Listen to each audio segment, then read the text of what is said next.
네, 이번 시간에는요, 여러분 교재 58페이지 보도록 하겠습니다. 58페이지.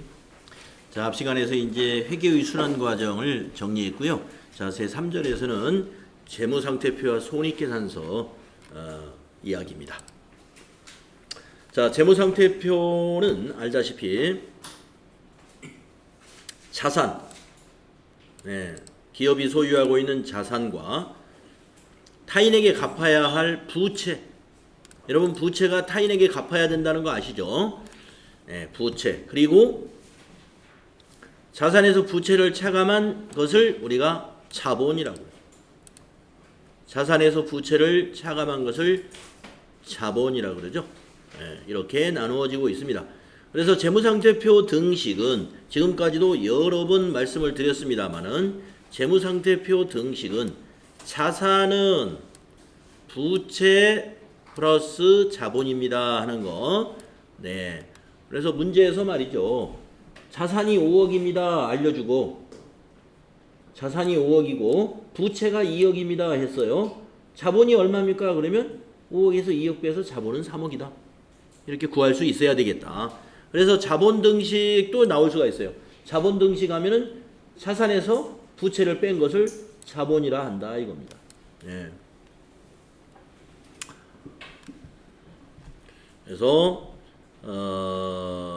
우리는 이 부분 한번 읽고 넘어가겠습니다. 자산과 부채는 1년 기준이나 정상적인 영업주기를 기준으로 유동과 비유동으로 분류를 한다라는 거. 자, 여기서 잠깐 얘기를 하면은 1년 기준으로 유동과 비유동으로 분류한다. 그러니까 자산에는 유동자산과 비유동자산이 있는데요. 또 부채도 똑같아. 유동부채와 비유동부채가 있는데 먼저 자산을 얘기하면 1년 안에 현금화가 될 수 있다 하면은 그게 유동자산으로 분류합니다. 1년 안에 현금화가 될 수 있다. 그러면은 예를 들어서 우리 회사 매장에 있는 상품, 만약에 우리 회사가 전자제품을 판매한다. 우리 회사 매장에 지금 저 공기청정기가 있어요. 그러면 그거 유동자산일까요? 비유동자산일까요? 유동자산이겠죠? 저 공기청정기가 1년 내에 안 팔리면 장사가 되는 거예요? 안 되는 거예요? 안 되는 거잖아요. 그래서 그러한 재고자산 같은 경우는 다 유동자산으로 분류를 하는 거예요. 그런데 회사가 다 그러느냐? 안 그런 회사도 있어요. 지금 만약에 저기 어디 뭐 포항이나 이런 데서 거제도나 이런 데 선박회사, 큰 선박을 만들어서 납품하는 조선소 같은 데는 자, 지금 만들고 있는 배 5년간 만들어야 돼요. 예를 들어서 뭐 아니면 5년은 아니더라도 한 2년 3년 걸려 그 배를 다 완성을 하면은 그거는 그러면 전자제품 파는 회사의 저 재고자산은 유동자산인데 그러면 조선소업을 하고 있는 만들고 있는 배는 그러면 그건 1년 안에 현금화가 안 되니까 비유동자산이냐? 아니다. 그런 경우도 유동자산으로 봐요. 그걸 우리는 정상적 영업주기라고 해요. 정상적 영업주기.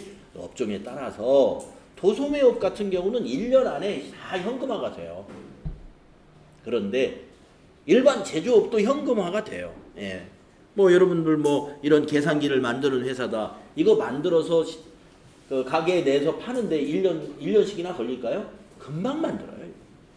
그래서 일반 제조업들도 다 1년 안에 재고자산이 다 현금화 되기 때문에 전부 다 우리가 유동자산으로 분류하는데 그래서 정상적 영업주기도 영업주기를 판단해가지고 유동자산으로 분류될 수 있다는 것이 그 아파트 건설업이라든가 조선소라든가 이런 업종도 재고자산은 유동자산이다 이런 얘기입니다. 자, 정상적 영업주기가 조금 좀 특이한 거고요. 보통 다 1년이에요. 1년. 그래서 1년 안에 현금화되는 건 유동자산이요. 그렇지 않다고 보는 것을 비유동자산으로 분류한다. 여러분 알아두시고 부채도 마찬가지입니다. 1년 안에 갚아야 되는 거. 우리가 채무를 이행한다고 그러죠. 1년 안에 갚아야 되는 것은 유동부채요. 3년짜리 차입금 같은 거, 3년짜리 채권 같은 거, 갚아야 될 채권 이런 것들은 비유동 부채로 분류한다. 네네, 그렇죠. 장기와 단기 차이예요. 그리고 이제 우리가 장부를 재무제표를 만들 때 자산과 부채는 유동과 비유동으로 나누어지면서 유동성이 큰 거부터 배열한다는 원칙이 있어요. 그러니까 기록할 때 유동부채부터 위에다 기록해. 자산도 유동자산부터. 그래서 유동성이 큰 것부터 배열을 한다 하는 거고요. 자산과 부채는요, 총액으로 표시하는 게 원칙이에요. 총액으로 표시하는 게. 그게 무슨 말이냐? 자산 중에 외상 매출금이라는 자산이 있거든요.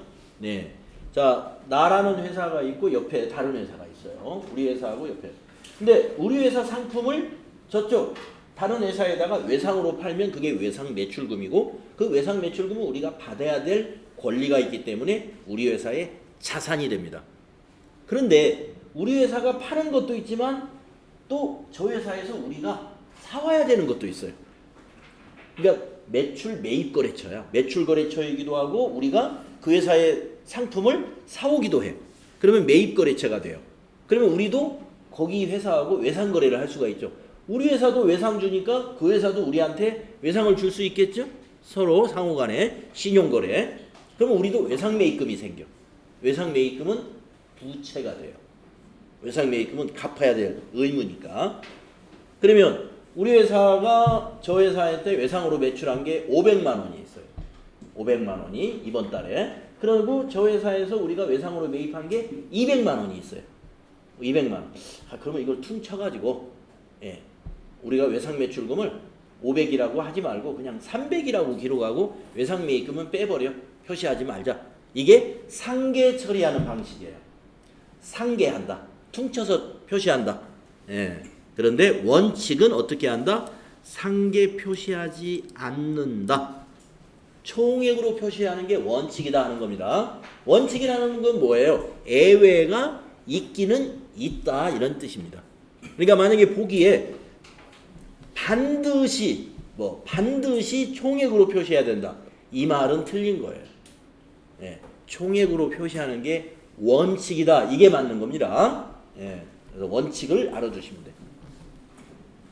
그 다음 주주와의 거래에서 자본잉여금과 영업활동에서의 이익잉여금으로 구분 표시한다. 자본에서.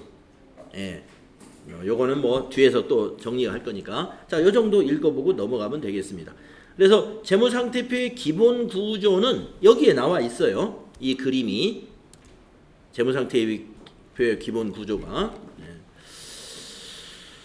자, 그거 다 요거 정리된 거고요.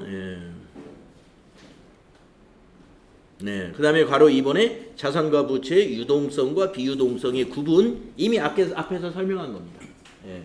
유동자산이라는 것은 1년 안에 현금화되는 것이다. 그 다음에 비유동자산은 그런 유동자산이 아닌 모든 자산이 비유동자산이에요. 자, 유동부채는 1년 안에 의무를 이행해야 되는 것, 즉 갚아야 되는 부채. 이게 유동부채고 유동부채를 뺀 나머지 부채는 다 비유동부채. 정리됐죠? 자, 이미 한 얘기니까 그냥 이거 굳이 다 안 읽어봐도 됩니다. 자, 넘어가고 다음에 자본으로 넘어가고요. 자, 60페이지에 자본의 분류가 나오는데요. 자본은 유동자본, 비유동자본 이렇게 분류를 안 해요. 자산과 부채는 유동과 비유동으로 묶음이 딱 나누어지는데 자본은 그런 구분이 아니라 자본금, 자본잉여금, 자본조정, 기타 포괄손익 누계의 이익잉여금. 자, 오늘은 요 5개 그룹으로 자본이 법인의 자본은 이 5개 그룹이 있다. 요 정도 오늘 알고 가야 될 것 같아요. 자, 자본금은 우리가 앞에서 실습하는 예제를 얘기할 때도 제가 얘기했죠. 주식 발행하는 거. 그 액면가가 자본금이에요. 한번 읽어보겠습니다. 자본금은 법정 자본금으로 한다. 법정 자본금이란 일반적으로 주식의 액면금액, 주식 외 액면 금액을 의미한다 이겁니다. 그래서 자본금에는 보통주 자본금과 우선주 자본금으로 구분해서 표시할 수도 있다. 예, 그러니까 주식이 보통주 주식이라 하는 것은 지분과 매매 차익을 다 할 수 있는 거. 예, 매매 차익. 주식이라는 건 우선 사고 팔고 할 수 있어야죠. 예, 그 다음에 뭐예요? 의사결정권, 지분. 우리 주총할 때 의결하면은 주 한 주당 한 표. 그 의결권 다 있는 게 보통주예요. 우선주는 의결권은 없는 주가 우선주죠. 매매 차익만 가져갈 수가 있어요. 그래서 그런 주식을 이렇게 우선주하고 보통주로 나누어서 발행을 하는 기업들은 이것을 따로 우선주 자본금, 보통주 자본금을 구분해서 표시할 수도 있다 이겁니다. 그냥 다 보통주야. 그러면 그냥 자본금. 이렇게 하면 됩니다. 자, 여기서 자본금에서 중요한 건 뭐냐? 액면 금액이다. 액면 금액이 자본금이에요. 자, 여러분 아시죠? 아까도 말씀드렸지만 여기서 여기 다 합친 것은 뭐예요? 자본. 그래서 여러분 자본하고 자본금 헷갈리면 안 된다고 그랬죠? 이름이 너무 비슷하니까. 네.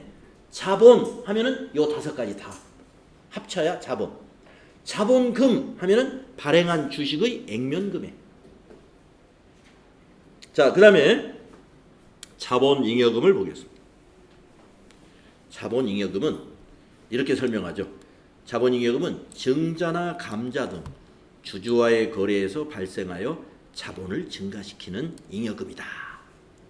자, 아까 주주와의 거래라는 얘기 앞 시간에서 제가 살짝 했습니다.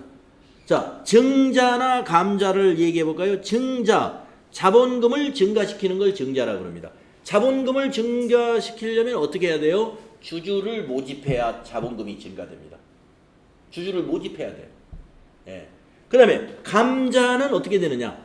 감자는 주식을 주주에게 사가지고 아니면 뭐 하여튼 유상으로 사서 하면 유상감자 사가지고 어떻게 하느냐? 소각시키는 거예요. 그게 감자입니다. 그러니까 발행한 주식을 다시 회수해가지고 없애면 그게 감자. 주주를 새로 추가로 모집하는 거. 주식을 찍어내는 거. 이것이 증자라고 그래요.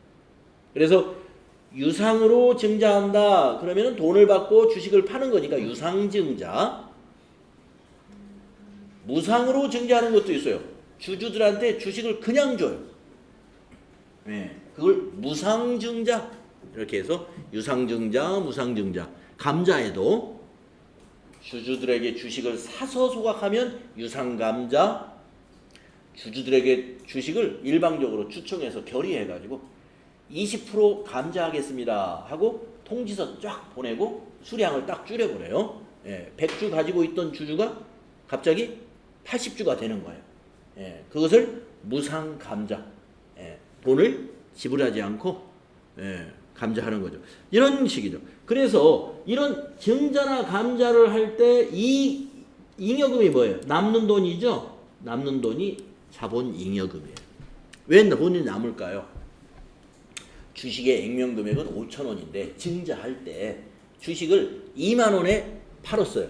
액면금액은 5,000원인데 그러면 자본금은 5,000원이라고 기록하지만 자본은 얼마가 돼요? 2만 원이 되잖아요. 2만 원. 그러면 나머지 15,000원을 뭘로 기록하느냐? 자본잉여금으로 기록한다. 그때 쓰는 개정 과목이 이거예요. 주식 발행 초과금. 자, 우리 FAT 1급에서는 자본거래에 대한 문제는 많이는 안 나와요. 가끔 나오는데 이게 너무 가끔 나오니까 오히려 사람들이 많이 틀립니다. 자주 나오면 기출문제도 많이 풀어보고 해서 이게 익숙해지는데 문제가 띄엄띄엄 나오니까 갑자기 자본거래 문제가 나오면 이거 이런 문제가 있어? 어렵다 너무. 자, 그러니까 뭐 하여튼 띄엄띄엄 나오는 문제가 있을 수 있으니까 좀 알아두는데 뒤에도 문제가 나오긴 합니다. 뒤에도 약간 설명이 나오는데 뭐 이왕에 이 표가 아주 잘 정리가 돼 있어요. 자본을 법인의 자본을 설명하는데 가장 간단하게 잘 설명된 표라고 생각을 해요. 자, 그 다음에 자기주식 처분이익이라고 하는 것도 자본잉여금에 대한 이건 개정 과목이에요. 예. 자기주식 처분이익에 말로만 한번 설명을 해드려 볼게요. 예제까지 들으려면은 시간이 너무 늘어질 것 같아서 여러분 말로만 설명해도 잘 이해하시는 것 같아. 자, 자기주식 처분이익이라는 게 뭐냐면 아까 감자라는 것은요. 자본금을 줄이기 위해서 자기 주식을 우리 회사 주식을 사다가 소각하는 거라고 그랬죠. 그런데 자기 주식을 사가지고 우리 회사 주식을 사가지고 소각을 안 했네. 그냥 가지고 있었어요. 왜 가지고 있었을까? 이유가 있을 수 있습니다. 감자하려고 산 게 아니라 우리 회사가 우리 회사 주식 가격을 관리하기 위해서 살 수도 있어요. 예. 시장에서 우리 회사 주식이 막 떨어지는 것 같아요. 그러면 이사회에서 결정해가지고 우리 회사 주식 좀 사서 모으자. 예. 그래서 막 사드립니다. 뭐 그럴 수도 있어요. 그게 자기 주식이에요. 자기 주식을 살 때는 개정 과목이 자기 주식이에요. 그때는 자본 조정에 들어가요. 자기 주식은 자본 조정. 왜냐? 주식을 주주들이 가지고 있어야 되는데 우리 회사가 보유하면은 주식을 그 보유했던 걸 소각해버리면 감자가 되는 거잖아요. 그러니까 자본 조정이라는 것은 되게 마이너스 성격이 많아. 자본의 마이너스 성격이. 다 마이너스는 아닙니다. 자본잉여금은 플러스 성격이 많아요. 자본을 증가시키는 부분이 자본잉여금에 많고 자본 조정은 자본을 차감하는 것들이 많이 있어요. 그 중에 하나가 자기 주식입니다. 자, 아무튼 우리 회사 자사의 주식을 사들이면 그게 자기 주식으로 회계 처리돼요. 그런데 그걸 가지고 있다가 10,000원에 샀는데 가지고 있다가 어느 시점에 다시 팔았어요. 그래가지고 이익이 발생해서 10,000원에 주고 샀는데 13,000원에 팔았네. 그러면 3,000원의 이익이 나오죠. 그것은 영업 외수익이라든가 이런 걸로 안 봐요. 자기 주식 처분 이익이다 해서 이것도 자본으로 봐서 자본잉여금으로 분류합니다. 예. 자, 자기 주식 처분 이익. 자기 회사 주식을 사가지고 있다가 처분할 때 매입한 금액보다 더 비싸게 처분하게 되면은 발생한 이익이 자기 주식 처분 이익이다. 이게 뭐예요? 주주와의 거래에서 이익이 발생했죠? 예. 그 다음에 감자 차익. 아까 여기 감자 나왔죠. 감자 차익은 뭐냐? 자, 자본금을 줄이기 위해서 유상 감자를 하기로 했어요. 근데 우리 회사 액면가가 5,000원이에요. 5,000원인데 우리 회사가 요새 인기가 너무 없어가지고 시장에서 우리 주식을 사는데 3,000원이면 살 수가 있어. 주가가 액면가 이하로 떨어졌어요. 그러면 3,000원에 사가지고 소각을 했습니다. 그러면은 매입대금은 3,000원, 대변의 현금은 3,000원이고 차변의 자본금은 5,000원이 줄어들죠. 자본 감소 5,000원.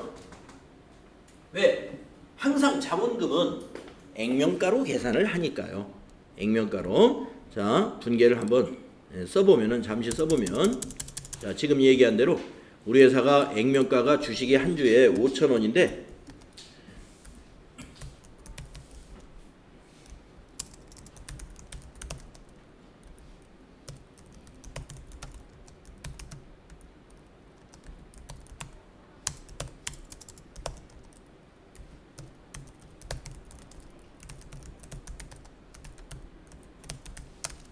이게 유상 감자라는 거거든요. 그러면 현금으로 샀어요. 그러면 차변의 자본금이 얼마가 줄어드냐면 5,000원이 줄어들어요. 주식을 사서 없애버렸으니까 발행을 하면 자본금이 대변에 증가하지만 사가지고 소각했으면 차변에서 자본이 감소되죠. 예, 자본 감소. 여기에 자본금 5,000원. 그러면 대변에 현금이 얼마 나갔어요? 예, 3,000원 나갔어요. 3,000원. 이렇게 되죠? 그러면 2,000원의 차이가 나요. 대차 평균의 원리에 의해서 이런 회계 처리는 아직 마무리가 안 된 거죠. 이 차이가 바로 감자 차익 2,000원. 감자하면서 2,000원만큼 어떻게 돼요? 이익이 발생한 거예요. 근데 이 이익은 손익계산서에 가서 가는 이익이 아니라는 거예요. 이 이익은 손익계산서에 안 가요. 이게 뭐예요? 자본 잉여금으로 간다 이거예요. 자본 잉여금의 증가, 즉 자본의 증가예요. 감자 차익, 뭐 이익이 들어가니까 이것을 손익계산서로 간다고 생각하면 안 됩니다 하는 거죠. 예. 그러니까 여기 여러분 보면은요, 뭐 자기 주식 처분 이익 같은 거, 이익이니까 언뜻 이거 이론 공부 안 하신 분들은 자기 주식 처분 이익 하면은 이익이지, 이거 손익계산서에 대변으로 가야 돼, 수익이니까. 그런데 아니에요. 자본 잉여금이에요. 감자 차익, 이것도 이익 같아. 주주와의 거래에서 이익은 손익계산서로 안 가고 어디로 가요? 재무상태표의 자본 항목에 자본 잉여금으로 분류된다. 네, 재미없죠? 자, 그 다음에 자본 조정. 자본 조정도 주주와의 거래입니다. 내용을 볼까요? 자본 조정은 당해 항목의 성격으로 보아 자본 거래에 해당하나 최종 납입된 자본으로 볼 수 없거나, 최종 납입된 자본이면 자본금이 돼야죠. 그런데 아직 주식을 공모 중에 있어요. 주식 공모 중에. 그러면 주식을 공모한다 그러면 주식 청약을 하죠. 주식을 살려는 사람들이. 그러면 돈을 넣어야 돼. 예. 내가 뭐 이 회사 신주 주식을 발행하겠다. 나 100주 청약을 해요. 나는 500주. 나는 1000주. 이렇게 자기 형편 되는 대로 청약을 받습니다. 그러면 그 청약한 돈이 모아지죠. 이런 것은 뭐예요? 아직 청약, 우리가 발행할 주식은 전부 10만 주인데 청약자가 50만 주를 청약했네? 그러면 5대 1이죠. 5대 1로 나눠줘야 돼. 예, 그래서 10주 신청한 사람에게는 5분의 1이니까 2주만 줘야 되겠네요? 그렇죠? 예, 이렇게 5대 1, 그러니까 청약을 받아가지고 나중에 주식을 확정을 졌는데 그 대금이 확정되면 그때는 자본금이고 그 전까지는 뭐예요? 이 말이에요. 그러니까 최종 납입된 자본으로 볼 수 없거나, 이 말이 그 말이다. 그게 뭐냐면 여기서 나오는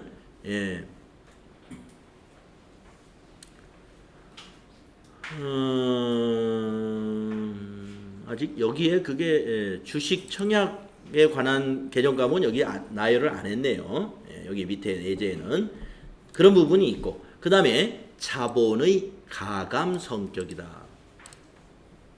자본의 가감 성격이라는 것은 자본을 더해줄 수도 있고 빼줄 수도 있다는 것이죠.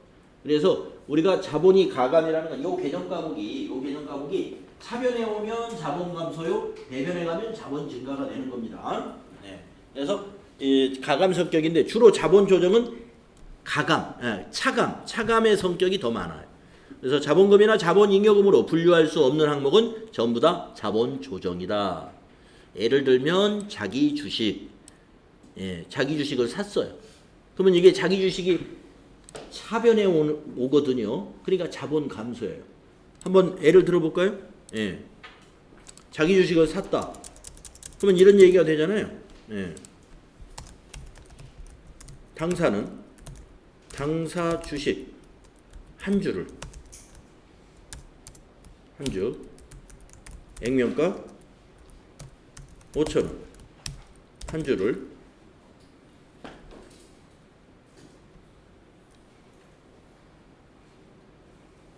$7,000에 현금 매입하였다. 이런 사실이 있다고 보겠습니다. 이거 회계 처리해야죠. 자, 우리 회사 주식을 샀네? 이게 자기 주식이에요. 근데 여러분 자기 주식 하니까 이거 유가증권이니까 이거 자산이냐? 아니에요. 자기 주식은 자산이 아니라 자본이에요.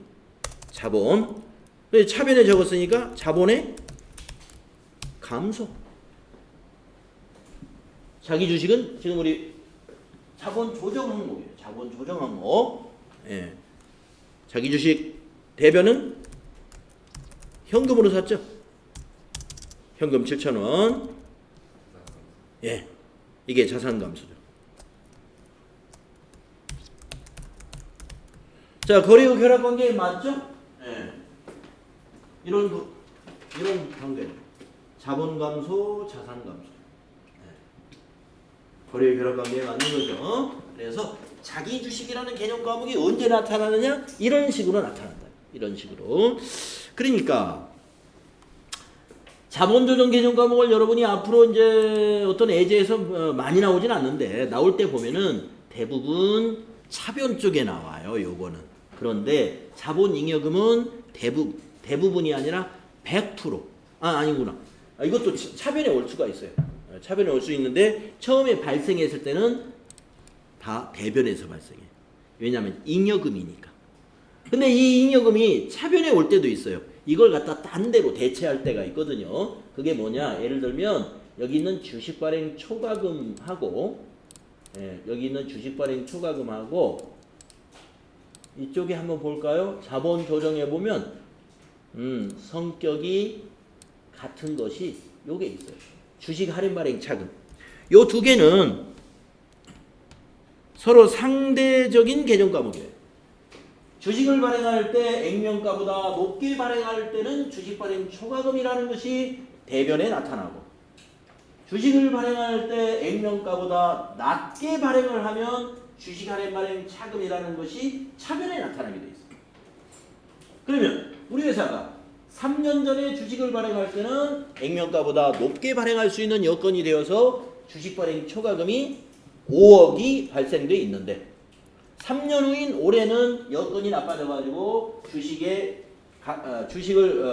공모를 했는데 주식을 발행할 때 액면가보다 낮게 발행할 수밖에 없었다. 그래서 그 할인 금액이 2억이 만약에 발생했다라고 하면은 이때는 주식 할인 발행 차금을 따로 만들지 않고 저기 주식 발행 초과금을 갖다가 상계시키는 거예요. 3년 전에 자본으로 잡아놓은 게 있잖아요. 이 두 개는 서로 상계처리. 네. 뭐 지금 단계에서 좀 어려운 얘기. 여러분이 상계처리? 네.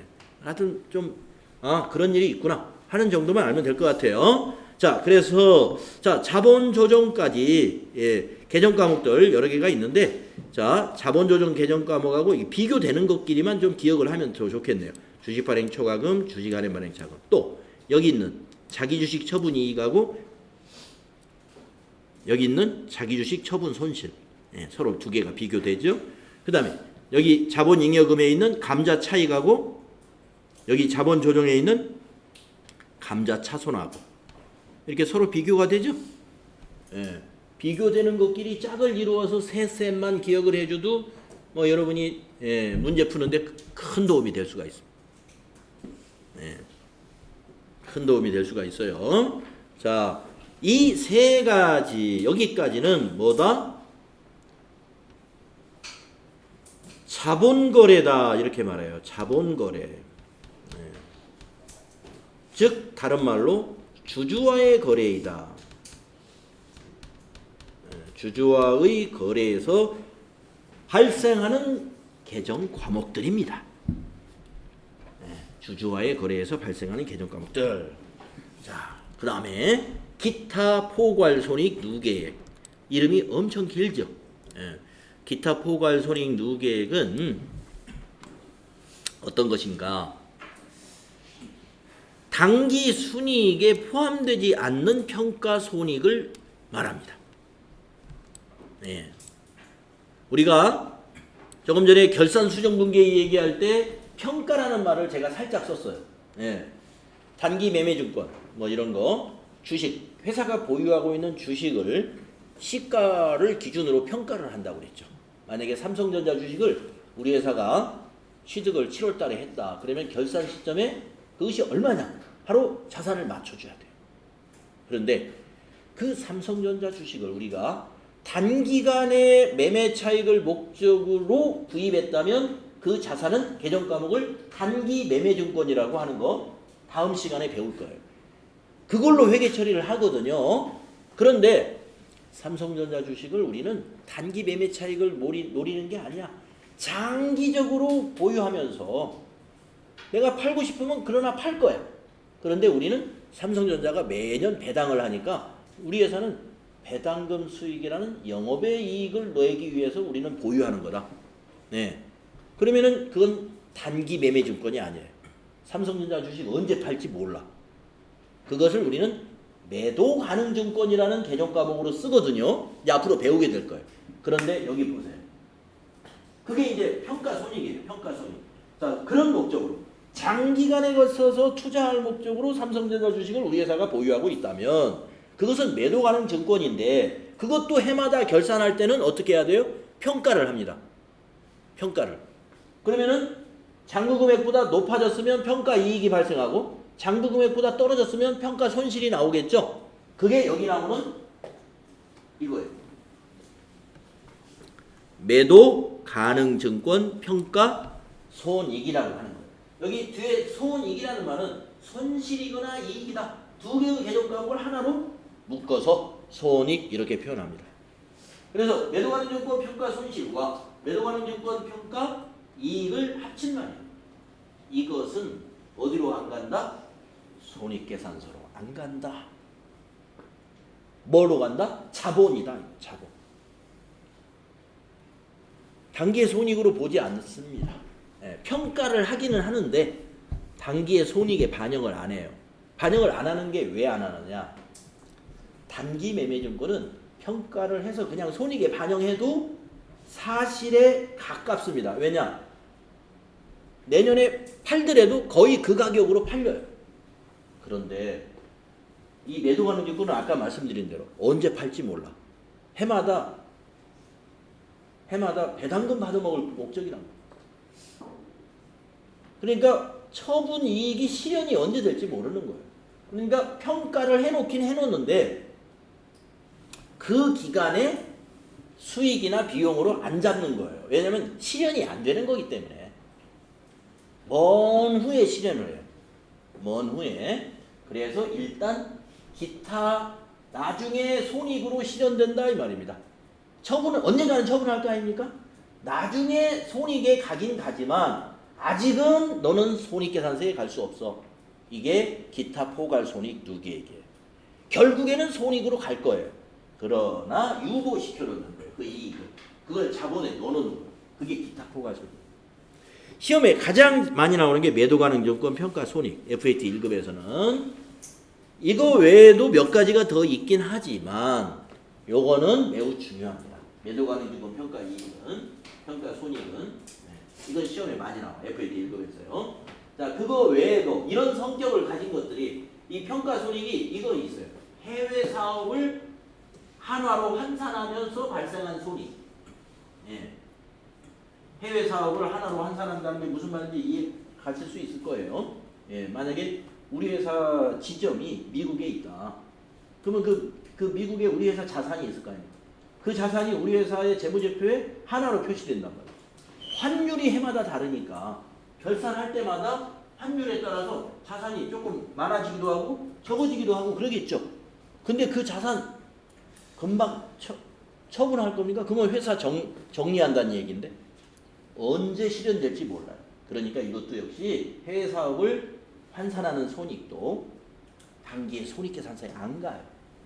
자본에 너는 그 다음에 현금 흐름 위험 회피 파생 상품 평가 손익.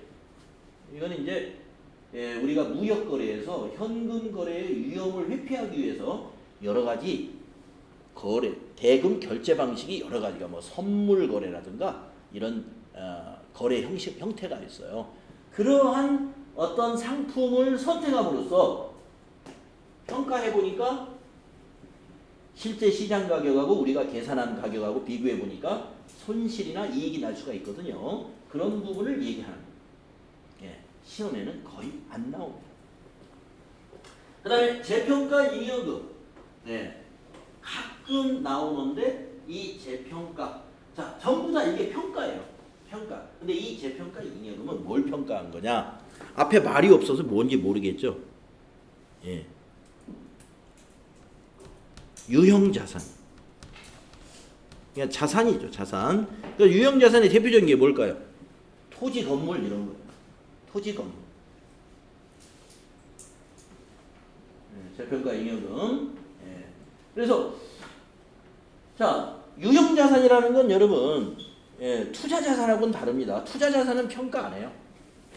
투자자산은 이익을 남겨서 처분할 거니까 그건 평가 안 하고, 유형자산이라는 건 뭐냐면 영업에 사용하는 자산을 유형자산이라고 해요.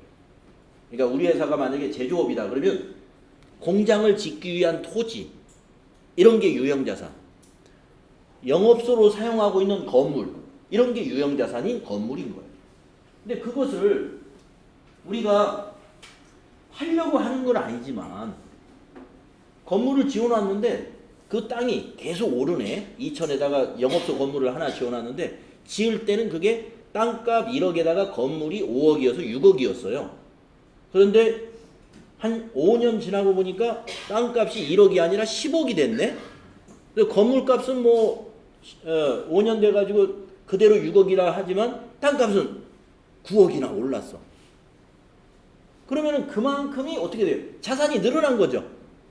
그래서 차변에 재평가를 통해서 자산을 늘려줄 수 있어요. 그러면 대변에다가 이익을 발생시키잖아요. 올라간 거. 그 이익을 재평가 잉여금이라고 해서 재평가 잉여금 해가지고 자본에다 넣어놔요. 왜냐? 이건 언제 실현될지 몰라요. 언제 실현될지. 왜냐면 우리 회사 영업소를 판다는 얘기는 이제 회사 안 하겠다는 얘기잖아요. 그러니까 이런 것은 단기 손익으로 안 넣는다 이겁니다. 평가를 하기는 하는데 단기에 손익에 들어갈 내용은 아니다. 이것이 기타 포괄 손익 누계. 그러나 언젠가는 팔릴 수도 있는 거죠. 그 영업소 팔고 2천 거 팔고 저쪽 여주에다 지을 수도 있는 거잖아요. 그러니까 가능성은 있어요. 나중에 손익으로 갈 가능성은 있어. 그러나 단기에 처분할 것은 아니다. 이런 개념입니다. 자, 그래서 시험에 아주 많이 나오는 것은 이 기타 포괄 손익 누계액에서는요, 아까 말씀드린 대로 매도 가능 증권 평가 손익이니까 요거는 꼭 기억하는 것이 좋겠습니다. 자, 마지막으로 우리 자본의 이익 잉여금이라는 게 있어요. 이익 잉여금은 우리 회계율 순환 과정에서 제가 누차 얘기했던 겁니다. 자, 이익 잉여금 중에 여기 미처분 이익 잉여금도 보이네요. 예, 미처분 이익 잉여금. 일단 미처분 이익 잉여금이 어디로 들어오는 거예요? 이익 잉여금 안에 있는 거예요. 예, 이익 잉여금 안에. 그런데 이 미처분 이익 잉여금만 있는 것이 아니라 여러 가지 적립금이 있어요. 임의 적립금이라는 건 뭐냐면은 회사가 임의적으로 우리 회사가 알아서 적립을 한다. 그러니까 적립은 뭐예요? 뭔가 목돈 마련을 위해서 모아두는 거잖아요. 우리 개인들도 내가 앞으로 결혼을 해야 되겠다 그러면 결혼자금 통장 하나 적금 부어놓고, 내가 앞으로 집을 사야 되겠다, 차를 사야 되겠다 그러면 집을 사기 위한 통장 하나 적금 붓고, 이런 식으로 뭐 모아나가는 목적을 갖고 모아나가는 돈이 있죠. 그게 바로 적립금. 기업도 마찬가지예요. 기업도 앞으로 해외에 우리가 해외 진출을 하려면은 많은 자금이 필요할 것 같아요. 그래서 해외 진출 적립금이라는 것을 임의적으로 만들어서 이익 나는 것을 여기다 모아 나가는 것이 임의 적립금이에요. 그 임의 적립금 무슨 돈으로 하겠어요? 이거 갖다 하는 거예요. 영업을 해서 이익이 난 미처분 이익 잉여금으로 이렇게 갖다 쓰는 거예요. 이렇게 쓰는 거예요. 그러면 이 법정 적립금은 뭐냐? 법에서 적립하라고 한 거예요. 그 대표적인 것이 여기에는 이익 준비금이라고 있어요. 여기에서는 그냥 법정 적립금이라고 했는데, 자, 법정 적립금 밑에다가 여기다가 이익 준비금 이렇게 쓸 거예요. 이익 준비금. 자, 법정 적립금이라는 건 굉장히 포괄적인 이익입니다. 포괄적인 거고, 구체적으로 말하면 예를 들면 이익 준비금인데, 이 이익 준비금은 괄호 열고 상법 이렇게. 우리나라 법률 중에 상법이라는 법률이 있는데 상법 제 XX조 몇 조인지는 잘 모르겠어요. 이제 뒤에 문제 풀면 뭐 이렇게 있는데 뭐 상법 몇 조 이런 것까지는 시험에 안 나와요. 상법에서 의무적으로 적립하도록 한 적립금이 있습니다. 그게 바로 이익준비금이에요. 이익준비금. 그래서 이제 이익준비금의 구체적인 것은 뒤에 문제 풀면서 나오겠습니다만은 이익준비금은 어느 때 적립을 해야 되냐면은 이 미처분 이익잉여금을 가지고 주주들에게 배당을 하잖아요.